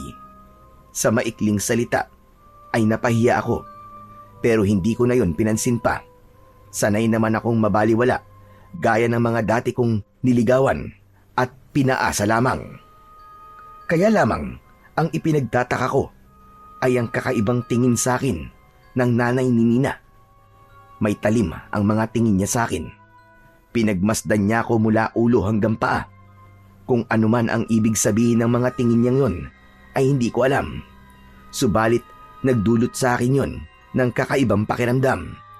Para bang biglang nangalisag ang aking balahibo na hindi ko maintindihan. Maupo ka muna, Jomar. Kukuha lang ako ng kahit na anong makakain mo. Hindi na, Mina. Ayos lang ako. Hindi naman ako nagugutom eh. Sigurado ka? Oo, huwag ka na mag-abala pa. Kape na lang. May nilagang kaping barako si nanay. Bibigyan kita. Hindi ako mahilig sa kape. Baka lalo lumakas ang nervyos ko eh. Kaya ayos lang ako. Huwag mo na akong alalahanin. Para-paraan na lamang ang aking mga sinabi kay Mina. Pero ang totoo, ayokong tumikim ng kahit na anong pagkain man o inumin na ibibigay ni Mina. Dahil nga iba ang kutob ko. Hindi kay Mina, kundi sa nanay niya. At tubili pa rin ako sa kanyang hindi pangkaraniwang mga tingin. Gusto kong isipin na humahanga lang siya sa kagwapuhan ko. Pero hindi yun eh. May kakaiba talagang kilabot ang mga tingin niya. Nanuot yun sa kalamnan ko. Pero pilit kong nilalabanan ang nararamdaman kong kaba. Dahil hindi ako komportable sa bahay ni Mina. Kaya pinili kong magpaalam na lang muna. Saka baka gising na rin ang tropa kong si Tatoy. malamang hahanapin niya ako. Sigurado ka ba, Jomar? Aalis ka na? Oo, Mina. Baka nag-aalala na kasi si Tatoy at Lola Rubina sa akin eh. Hindi kasi ako nakapagpaalam sa kanila. O sige, ikaw ang bahala. Ang mahalaga lang naman sa akin eh, alam ko na tong bahay nyo. Kung sakaling may oras pa kayo ni Tatoy, pwede kang bumalik dito para bumisita. Bahagyang lumundag ang puso ko sa kanyang sinabi. Pagpapakita yon na maaaring may pag-asa itong nararamdaman ko. Yun nga lang, kapag naiisip ko ang nanay niya, parang wag na lang yata. Dahil ayaw ko rin namang maging bastos sa nanay ni Mina kahit hindi naman ito nagsasalita. Kundi nakatitig lang sa akin hanggang sa nagpaalam na rin ako ng maayos. Ma'am, alis na po ako. Nagagalak po kung nakilala ko kayo. Halos wala pa ring pagbabago sa reaksyon ng nanay ni Mina. Ganun pa rin ang mga tingin nito sa akin. Mukhang iniukit na yata sa mukha niya ang kakaibang tingin na hindi ko mawari kung nananakot ba o sadyang nakakatakot lang talaga ang itsura niya. Tuloy-tuloy na akong lumabas ng bahay ni Mina. Nagmamadali ako sa paglalakad dahil nga hindi ko na rin gusto ang kabang nararamdaman ko. Medyo malayo-layo na rin ang aking nalalakad. Pakiramdam ko ay malapit na ako sa bahay ni na Lola Rubina nang may maramdaman akong kaluskos galing sa mga masukal na lugar na aking dinaraanan. Pakiramdam ko rin ay may kanina pa nakasunod sa akin. Para matiyak kong may sumusunod nga ay huminto ako sa paglalakad. Lumingon ako para tumingin sa aking likuran. Subalit wala naman akong nakitang anuman. Kaya lamang nang ibalik ko ang aking paningin sa dinadaanan ko ay muntik na akong mabuwal sa pagkakagulat dahil isang dipa ang layo. Nasa harapan ko ang ina ni Mina. Aling Susana? Teka, ano pong ginagawa niyo rito?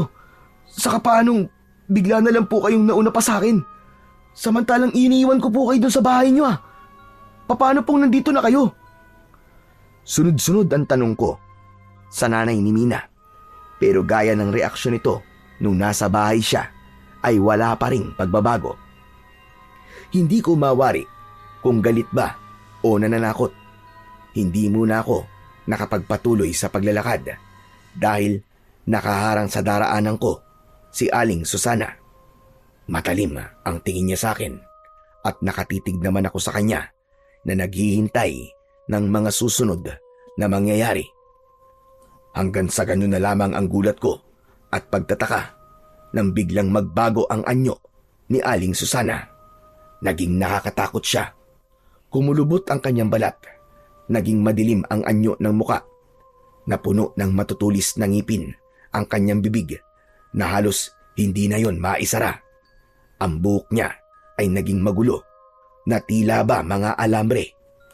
Dahil sa takot na nararamdaman ay tuloy-tuloy ang pag-urong ko. Kaya naman sa hindi sinasadya, natumba ko at napaupo dahil sa mga nakausling bato na sumabit sa suot kong tsinelas. Wari naman na ikinatuwa ng aswang na nasa harapan ko ang pagkakabagsak ko. Itinaas ng aswang ang kanyang mga kamay upang ako'y atakihin. Subalit bago pa ako sagpangin ng aswang na si Aling Susana, ay nakarinig ako ng isang sigaw. Nay! Wag! Saktan ang kaibigan ko! Mina, salamat! Maraming salamat at dumating ka!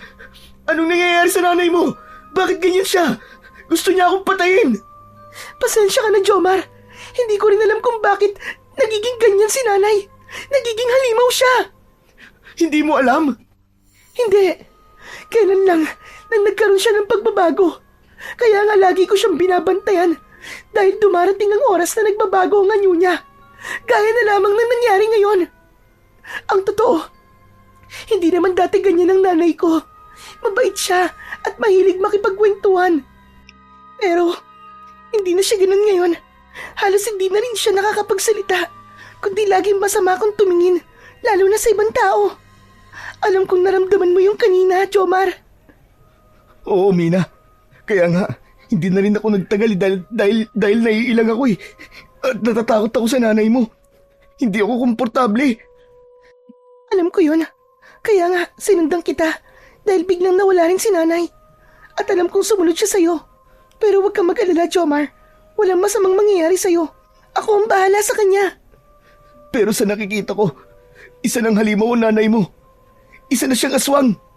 Siguro nga. Pero kahit aswang pa siya, titiyakin ko na wala siyang gagawing masama. Hindi siya makakapaminsala ng mga tao. Gagawa ko ng paraan para mawala ang pagiging aswang niya. Dahil sa pagdating na yon ni Mina, ay nakita ko rin ang pagbabago muli ng anyo ni Aling Susana. Bumalik ito sa dati niyang anyo.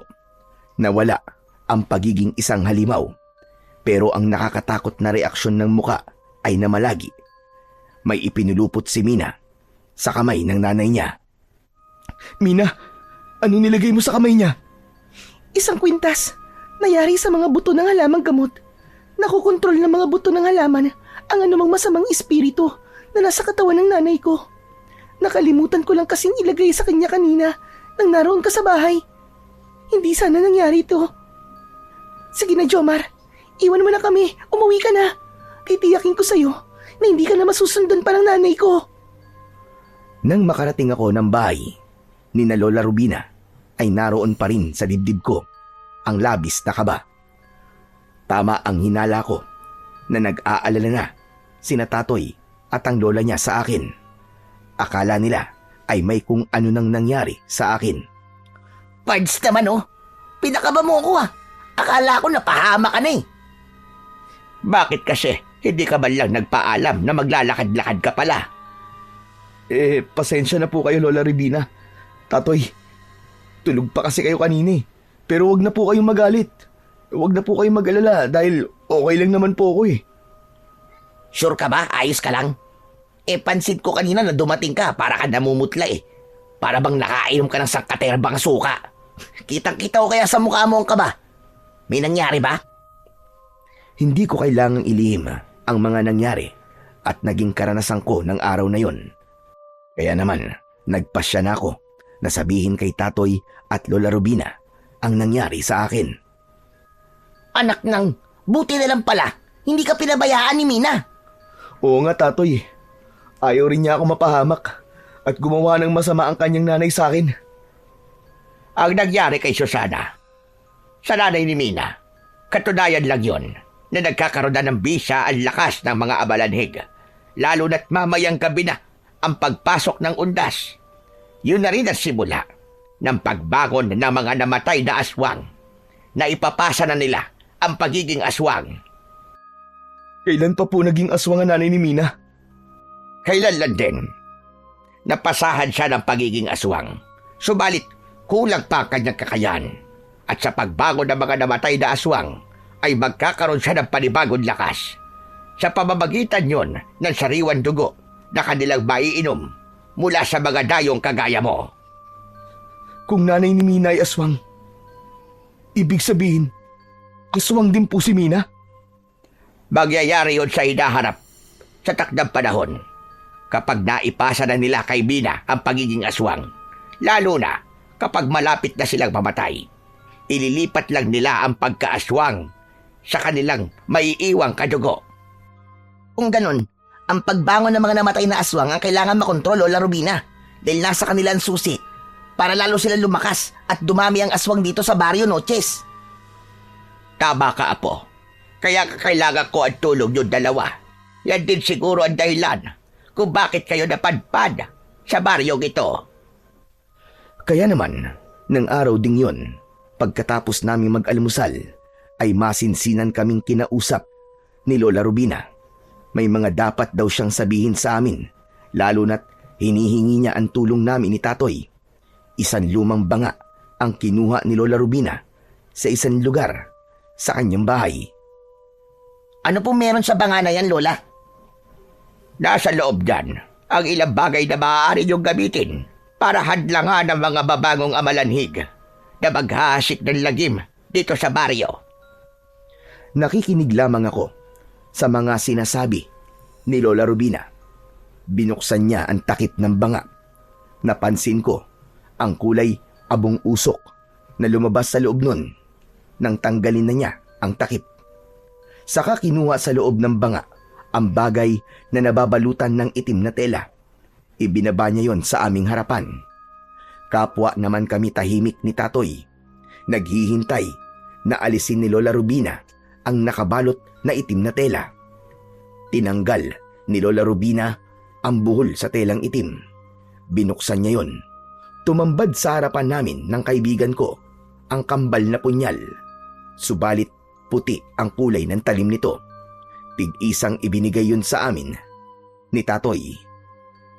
Lola Rubina, anong klaseng kutsilyo po ito? Hindi to katulad ng pangkaraniwang kutsilyo lang Kambal na punyal ang tawag dyan. Hindi yan gawa sa bakal, kundi gawa yan sa ivory. Mula sa pangil ng elepante. Yung dalawang patulis sa kanyang nguso. May kakaibang bisa yan na panlaban sa mga masasamang nilalang. Lalo na ang mga aswang. Kung ganun, isa po tong mutya. Yung po ba ang ibig sabihin, Lola Rubina? Tama ka, Apo. Bigay sa lolo mo ng isang katutubo na naging kaibigan niya. Kaya mahalaga ang kambal na punyal. Itinago ko yan dahil wala akong mapagkakatiwalaan na pwedeng gumamit. Pero ipapagamit niyo po sa amin ni Jomar. Oo, Tatoy. Dahil alam kong kayo ang karapat-dapat para gumamit ng kambal na punyal. Kaya yan ang gagamitin nyo para hadlangan at patayin ang mga amalanhid na atake dito sa baryo sa mismong gabi ng undas. Dahil sa ibinigay na yon sa amin ni Lola Rubina, ay nawala ang aking pangamba. Ganon din si Tatoy, sapagkat nakatitiyak kami na merong mainam na armas na magagamit para harapin ang mga mabubuhay na bangkay ng mga aswang. Patuloy na lumalalim ang gabi ng sandaling yon. Pagsapit ng 12 ng hating gabi, ay magsisimula ng lumabas sa kanilang mga libingan ang mga naaagnas na katawan ng mga aswang. Ayon kay Lola Rubina. Napatingin ako sa orasang nasa bisig ko. 11:00 na ng gabi. 1 oras na lang at simula na ng lagim sa Barrio Noches. Kapwa hindi na kami makatulog sa pag-aabang ng oras. Maya-maya pa ay umalulong ang isang aso. Mahabang alulong na nagpatayo ng aking balahibo.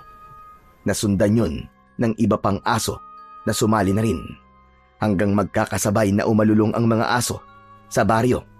Ang buwan na kanina lang ay may maliwanag na sinag ay nakapagtatakang tinakpan ng ulap. Kaya naman, naging makulimlim ang paligid. Waribay natakot din ang buwan sa kadilimang nakatakdang maganap sa mga oras na yon. Kapwa na namin inihanda ng kaibigan ko ang aming sarili. Hawak na namin ang punyal na gawa sa pangil ng elepante.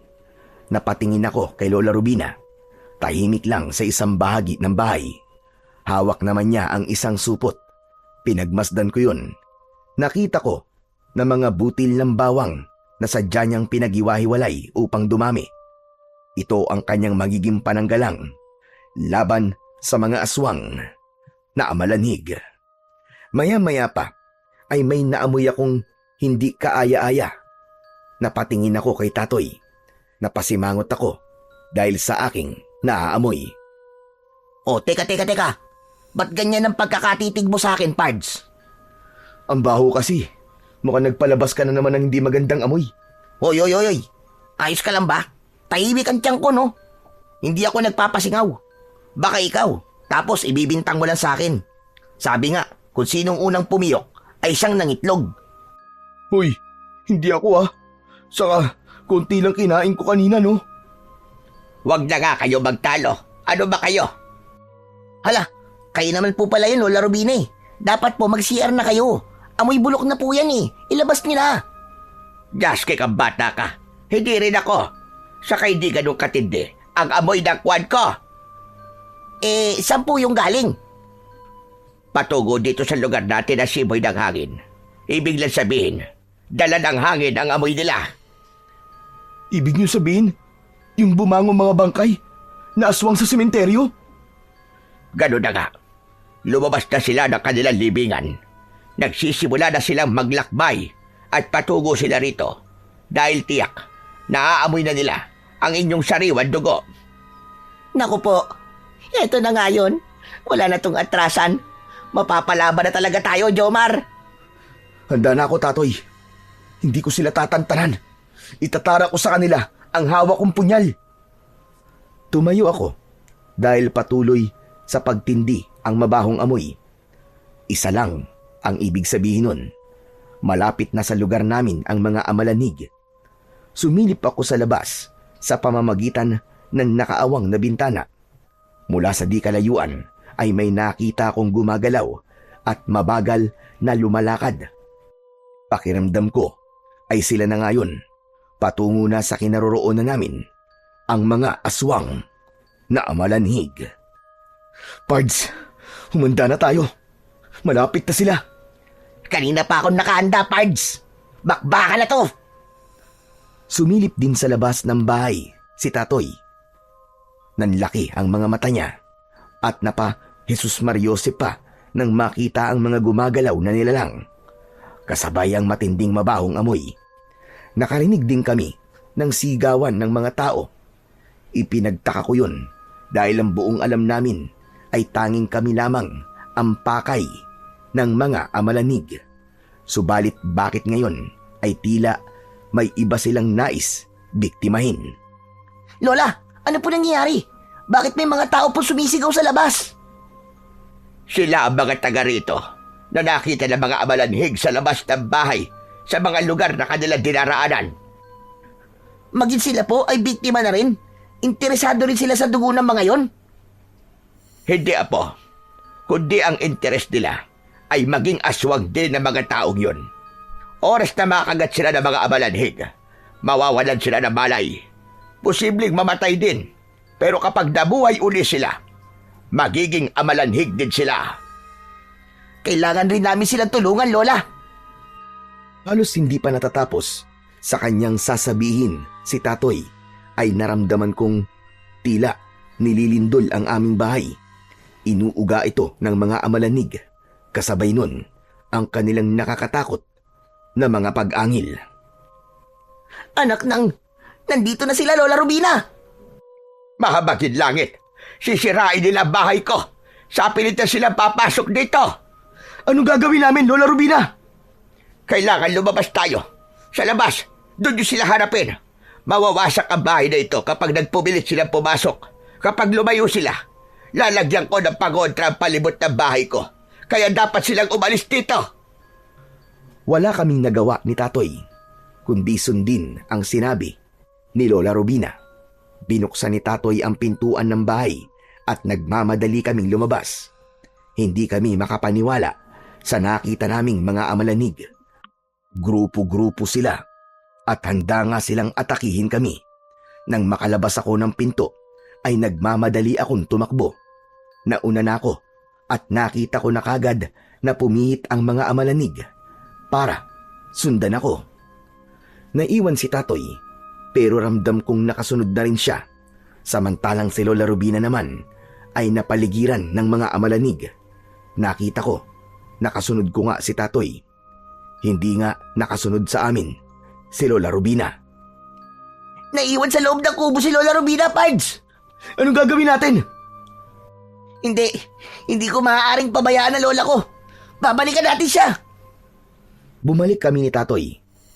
Nagkatalikuran kaming magkaibigan para harapin ang mga nabuhay na bangkay ng mga aswang.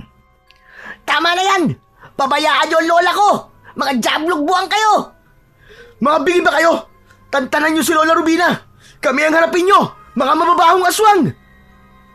Sa ginawa kong pagsigaw sa mga amalanig, ay isa-isang naglingunan sa amin ni Tatoy ang mga kampon ng dilim. Lumapit ang mga ito at iniwan ang bahay. Nakakadiri ang itsura ng mga aswang amalanig. May mga luwa ang mga mata. Ang iba naman ay kita ang lumalabas na mga naaagnas na lamang loob. May ibang halos humiwalay na ang ulo sa katawan. May mga bahagi ng katawan na tila bali-bali na. Ang pinakamatindi pa sa lahat ay ang nakakasulasok nilang amoy na humahalo sa simoy ng hangin.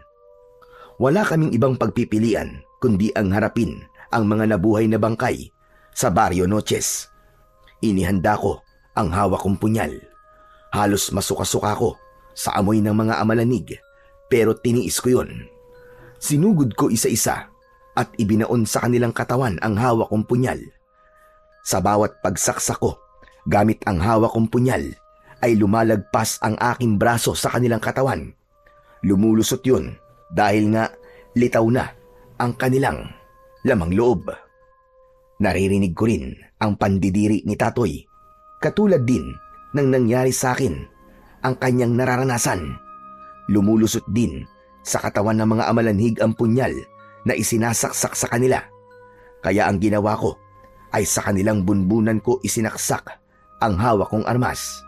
Sa bawat saksak ko sa kanilang bunbunan na tumatama sa kanilang mga bungo at nakikita ko ang kanilang pangihina hanggang sa tuluyang bumagsak.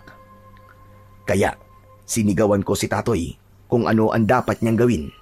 Sinabi ko na gawin din niya ang aking ginawa. Sinunod naman ito ng kaibigan ko. Dinig na dinig ko ang kanyang pagsigaw sa bawat amalanig na kanyang napapatay. O ano? Akala nyo yata may isahan nyo kami ha? Sige, umungol ka pang aswang ka hanggang gusto mo. Hataw lang ng hataw, Tatoy! Birahin mo ng birahin! Oo, Pards, pero bumabaligtad ng sikmura ko sa amoy ng mababahong amalanig na to. Ako din, Tatoy! Pero kailangan natin pagtiisin yun, kundi tayo papatayin ng mga amalanig na to! Ipinagpatuloy namin ang pagharap sa mga bangkay na aswang na nabuhay.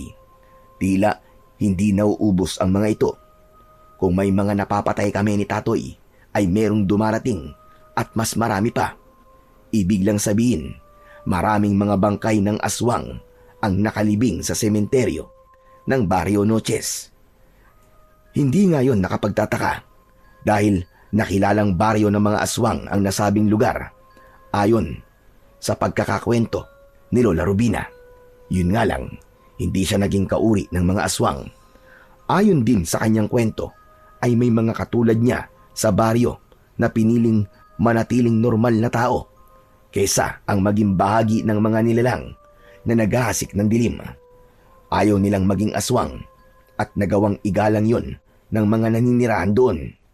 Kaya nga lang, kapag dumarating ang ganong pagkakataon na bumabangon ng mga aswang na namayapa na, hindi sila ligtas sa pagsalakay ng mga ito.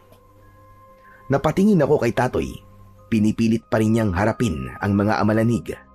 Saglit pa, ay narinig ko ang sigaw ni Lola Rubina. Humihingi siya ng saklolo. Nakita ko na nasa labas na rin siya ng bahay at hawak ng mga amalanig. Nakuha rin pala si Lola Rubina. Hindi sila interesado sa dugo ng isang matanda. Pero maaari nila itong isama sa kanilang pinanggalingang hukay para ilibing ng buhay at maging aswang amalanig din sa darating na panahon. Delikado si Lola Rubina! Hindi siya dapat mapahamak! Jomar, si Lola! Halika, Tatoy! Tulungan natin siya! Iniwan namin ni Tatoy ang pagharap sa ibang mga amalanig at pinuntahan namin si Lola Rubina upang tulungan. Wala na ang bawang na ginagamit niyang pangontra. Posibleng naubos na ang mga ito. Tatoy, Jomar! Mga apo, tulungan niyo ako! Ayoko sumama sa mga mababahong amalanhig na ito! Tulungan niyo ako! Huwag po kayo mag-alala, Lola. Kami po ang bahala sa inyo. Nang lapitan namin ni Jomar, ang mga amalanig ay iniwan nila si Lola Rubina at kami ang sinugod ng mga ito. Naamoy kasi nila ang sariwa naming dugo at yun ang nakaengganyo sa kanila. Subalit hindi kami papayag na matikman nila ang dugo namin dahil magiging paraan yun para mabuo sila at magbalik sa dati nilang normal na kalagayan. Huwag na kayong ambisyoso, mga amalanig. Ang dapat sa inyo ay maubos na. Ang kukulit niyong mga amalanig kayo! Sinabi lang hindi kami magpapakain sa inyo! Hayop kang amalanig ka. Ibabaon ko sa bunburan mo ang punyal na to. Ha! Ako rin! Ibabaon ko to sa mga mata mong nakaluwa na! Kahit totoong nakakadiring makipaglaban sa mga bangkay na aswang na nabuhay, ay dapat naming gawin yon. Maya-maya pa ay bumagsak na sa lupa ang mga aswang na kanina lang ay umaatake kay Lola Rubina. Iginala namin ang aming paningin. Kakaunti na ang natitirang mga amalanig. Marami na ang nakahandusay at nagkahiwa-hiwalay ang mga katawan. Pards, kakaunti na lang sila. Tama ka, Tatoy. Kaya ubusin na natin ang mga natitira pa. Huwag kayo magpakampante, mga apo. Mahaba pa ang gabi. Ano pong ibig niyo sabihin, Lola? Hanggang hindi pa nagliliwanag, ay patuloy na darating ang iba pang mga amalanig. Ano? Ibig niyo po sabihin may darating pa? Oo, gano'n na nga. Anak ng teteng, ano po yung umatake sa atin? First batch pa lang? Basta ang alam ko, meron pang grupo ng mga amalanig ang posibleng dumating. Mas matatapang sila at mas mababagsik. Ano pang iniintay natin, Jomar? Ubusin na muna natin ang mga natitira. Oo, Tatoy. Kung totoo ang sinasabi ni Lola Rubina, kailangan malipol na muna natin itong mga naiiwan. Kaya pinagtulungan naming harapin uli ang mga naiwang mga amalanig. Dahil kakaunti na lang sila, kaya saglit lang ay tumimbuwang na ang mga ito. Subalit pagkatapos na bumagsak ang mga natitirang amalanig na nakasagupa namin, ay muling umalulong ang mga aso, hudyat ng panibagong panganib. Diyos ko po, parating na sila, mga apo. Ang ikalawang grupo ng mga amalanig. Tama ka, mas maging maingat kayo dahil hindi sila kasing hina ng mga naunang grupo. Ano pong ibig niyo sabihin, Lola? Kung ang naunang mga amalanig ay naaagdas na at halos humihiwalay na ang mga laman sa katawan, hindi ang mga paparating. Ibig sabihin, mga buo na po sila. Tama ka, Tatoy. Sila mga bangkay ng aswang na hindi pa natatagalang ilibing. Iginala ko ang aking paningin hanggang dumating na nga ang mga bagong grupo ng mga amalanig. Mas mabibilis silang kumilos, hindi gaya ng mga nauna. Lola, umalis na muna kayo. Bumalik na kayo sa bahay. Delikado kung makikita nila kayo. Oo, apo. Kayo na ni Jomar ang bahala sa kanila. Ipagdadasal ko kayo. Anak ng teteng, mapapalaban na naman tayo nito. Nagmamadaling lumayo si Lola Rubina. Minsan pa ay nagtalikurang kami ni Tatoy para harapin ang dumating na ikalawang grupo ng mga amalanig. Tama si Lola Rubina, kakaiba nga ang mga dumating. Buong buo ang katawan ng mga ito. Nakita ko na may leader na nangunguna sa kanila. Hindi ako maaaring magkamali. Siya si Manggilier, ang matandang lalaki na nakita kong kausap ni Lola Rubina ng mga nakaraang gabi. Sige mga kapanalig, huwag kayong mag-aksaya ng oras. Harapin niyo ang dalawang dayo dahil nasa kanila ang ikalalakas at magpapabalik sa dati ninyong mga nabubulok na katawan. Kailangan niyo ang sariwan dugo nila. Hangal ka, Manggilier. Hindi mangyayari ang sinasabi mo. Kalokohan yan! Hindi kami makapapayag na maging biktima ng mga kapanalig mo! Ang dami niyo pa sasat. Tignan natin kung hanggang saan ang yabang ninyong dalawa. Ah, ganon. Gusto niyo kami subukan? Oh, dahil alam kong wala kayong binatbat. Mayabang ka rin tanda, kaya tignan natin! Minsan pa, humudyat na ang matandang nagpakilalang pinuno ng mga amalanig. Kaya dumaluhong na ang mga kampo ng dilim. Muli ay nakipagpambuno kami ni Tatoy sa mga nabuhay na bangkay ng mga aswang. Hindi na kailangan sa ulo sila saksakin, kundi maaari na rin sa kanilang katawan. Buo pa ang katawan ng mga ito, kaya hindi tumatagos ang hawak naming punyal. Subalit nakakaiwas ang mga amalanig dahil mabilis silang kumilos, hindi katulad ng mga naunang grupo. Huwag kayong hihinto. Kailangan magapi ang dalawang binata. Talagang ginagalit mo kami ng kaibigan ko, ha? Hindi kami basta magpapadaig sa inyo, mga hinayupa kayo. Kayo ang dapat mawala dahil mga salot kayo. Patuloy ang ginawa naming pakikipaglaban sa mga kampo ng dilim. Pero nakapagtataka na hindi sila maubos-ubos, kaya narinig namin ang halakhak ni Mang Gilier. Nakakapikon yun dahil kami ni Tatoy ang kanyang pinagtatawanan. Mga hangal kayo! Akala yata ninyo ay naisahan nyo na kami. Nagkakamali kayo. Hindi mauubos ang mga amalanhig na kaharap nyo ngayon. Jomar, napansin mo rin ba? Parang di sila nauubos, ano? Hindi ko na rin maintindihan kung bakit ganun. Iginala namin ang aming mga paningin. Marami kaming nagapi na mga amalanig. Nakatimbuang ang mga ito. Pero gano'n na lang ang pagtataka ko dahil isa-isang bumabangon muli ang inakala naming napatay na namin. Pards, tignan mo mga nakahandusay na amalanig. Anak ng teking, bumabangon sila uli. Buhay pa rin. Mukhang mahihirapan tayo. Hindi sila namamatay. Pero paano nangyari yun? Talagang mga hunghang kayo. Paano mamamatay ang patay na? Kaya hindi mauubos sa mga kampon ko. Kayo ngayon ang naghihintay ng inyong kamatayan. Nataranta kami ni Tatoy dahil tila nagsasayang lang kami ng lakas. Pinapagod lang namin ang aming mga sarili. Lumalaban kami sa mga kampo ng dilim na hindi pala namin magagawang patayin. Kung ganun pala, wala nang bisa sa bagong dating na mga amalanig ang punyal na ibinigay sa amin ni Lola Rubina, kundi para lamang ito sa unang bugso ng mga amalanhig. Anak ng bangkayo. Paano tayo nito, Tatoy? Hindi pala natin sila mapapatay. Anong gagawin natin? Hindi ko rin alam, Jomar. Pareho tayo mapapahamak dito. Huwag ka mawala ng pag-asa. Baka may paraan pa. Tatoy, kailangan natin makabalik muna sa loob ng bahay ni Lola Rubina. Pero bakit? Baka may alam siyang ibang paraan. Naging mabilis ang aming pagpapasya. Tumakbo kami patungo sa bahay. Kinalampag namin ang pinto upang buksan yon ni Lola Rubina. Nang mabuksan yon ay agad kaming pumasok at muling isinara ang bahay. Alam namin na nakasunod sa amin ang mga amalanig, pero hindi sila basta-basta makakapasok sa loob nun, lalo na't nalagyan na ni Lola Rubina ng pangontra ang paligid ng bahay.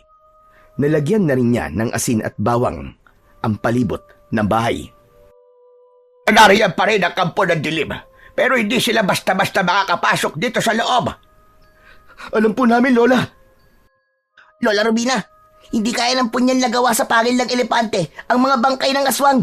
Kakaiba na po sila. Si Mang Gilier, kasama po nila. At siya nag-uutos sa mga kampo ng dilim. Oo, dahil siya man ay kauri nila. Si Gilier ang halimbawa ng patay na nabuhay at bumalik sa dati ang pagkatao. Pero kung hindi naman sila mapapatay gamit ang punyal, ano po ang dapat namin gawin, Lola? Kailangan magpahabol kayo sa mga amalanhig. Ano? Magpahabol kami? Oo, apo, ganun ka. Dapat sila sumunod sa inyo at dalhin nyo sila sa lugar na may tubig. Sa ilog? Tama ka. Siguro naman ay tanda mo pa rin ang ilog na pinaliliguan mo noon. Alam ko po yun, Lola. Magpahabol kayo hanggang sa ilog. Dapat sumunod sila sa inyo. Kapag nabasa ng tubig ang mga amalanhig, magiging mabagal ang kanilang pagkilos. At kung aabutin sila ng pagsapit ng umaga, yun na ang kanilang magiging wakas. Ang sikat ng araw ang papatay sa kanila. Naiintindihan nyo ba ang ibig ko sabihin? Opo, Lola Rubina. Sige na, lumabas na kayo. Magpahabol kayo sa mga amalanhig hanggang doon sa ilog. Kaya hindi na kami naghintay ng oras. Lumabas kagad kami ni Tatoy at mabilis na tumakbo. Nakita namin na nagmamadali rin na nakasunod sa amin ang mga amalanig. Nauna si Tatoy at nakasunod lamang ako. Siya ang nakakaalam ng daan papuntang ilog. Subalit habang tumatakbo kami, ay nakita ko ang isang anino sa hindi kalayuan. Nang malapit na kami, ay nakilala ko kung sino yun. Walang iba kundi si Mina. Naroon si Mina. Saglit kaming huminto ni Tatoy. Mina, bakit ka nandito? Gusto ko makatulong sa inyo. Tutulungan mo kami? Alam mo ba sinasabi mo, Mina? Mapangalib ang mga amalanig na sumusunod sa amin. Hindi sila basta napapatay ng aming dalang armas. Kaya nga, may dala rin akong panlaban sa kanila. Teka, dala mo yung pambomba ng mga pananim ah. Oo, tama ka. Ito ang ginagamit ng tatay ko nung nabubuhay pa siya na pang-spray sa kanyang mga pananim na palay. May laman itong tubig na hinaluan ko ng dinikdik na bawang at asin. Alam kong mangyayari to. Ang muling pagbangon ng mga patay na aswang ngayong undas. Kaya inihanda ko ito. Pero kailangan ko pa rin ng tulong nyo para mapuksa natin ang mga malanig na hindi kaya ng sandata nyo. Sa mabilis na paliwanag ay kinausap kami ni Mina. Itataya namin ang aming sarili para lumapit sa amin ang mga amalanig kapag naipon na sila at nakapaligid na sa amin. Saka siya magpapakita para gamitin ang laman ng pambomba laban sa mga kampo ng dilim. Kaya yun ang aming ginawa. Mabilis na nagkubli si Mina at kami naman ni Tatoy ay naiwan at nagtalikuran. Hinintay naming makalapit sa amin ang mga bangkay na nabuhay at pinalibutan kami. Nang nakapalibot na sila sa amin ni Tatoy, ay lumabas sa kanyang pinagtataguan si Mina at agad na ginamit ang sprayer. Diniligan niya ang mga amalanig. Hindi magkamayaw ang mga ito. Sa bawat patak ng tubig ay sumisigaw ang mga ito. Kasama na roon si Manggilier na nabasa na ng tubig mula sa pangbomba ni Mina. Umusok ang kanilang mga katawan. Hindi nila kinaya ang epekto ng dinurog na bawang at tubig na may asin. Patuloy sa pag-usok ang katawan ng mga amalanig hanggang sa unti-unting mabuwal ang mga ito at ganap na naagnas ang kanilang mga katawan. Wala na silang nagawa pa, lalo na't nasundan yon ng pagtilaok ng manok na hudyat ng pagbubukan liwayway. Kaya naman, wala nang kawala pa ang mga nabuhay na bangkay ng mga aswang. Hanggang sa natunaw ang mga ito, ganap nang natuldukan ang lagim na inihahatid nila sa Barrio Noches. Labis ang pasasalamat ni Lola Rubina sa mga nangyari. Siyempre, malaking bahagi rin si Mina dahil ganap nang nalipol ang mga amalanig. Ay mawawala na rin ang espiritong umalipin sa nanay ni Mina at bumalik na ito sa dati. Tapos na ang undas sa Barrio Noches. Pabalik na kami ng syudad. Ang naging karanasan ko sa probinsya ng lola ni Natoy ay karanasang hinding-hindi ko malilimutan. Nagbigay ito sa akin ng kakaibang adventure. May excitement, may kilabot, at syempre, may kasama ring kilig dahil kay Mina. Isang kakaibang karanasang bumuo ng aking pagkatao at lalong nagpasolid ng pagiging magkaibigan namin ni Tatoy. Totoong puno ng hiwaga ang buhay ng tao. Punong-puno ng iba't ibang pakikipagsapalaran. Subalit anuman ang ating harapin, anuman ang ating pagdaanan, isang bagay lang ang dapat nating isipin. Lahat ito ay bahagi ng ating karanasan na susubok sa ating tibay, katatagan at pagiging tunay na kaibigan.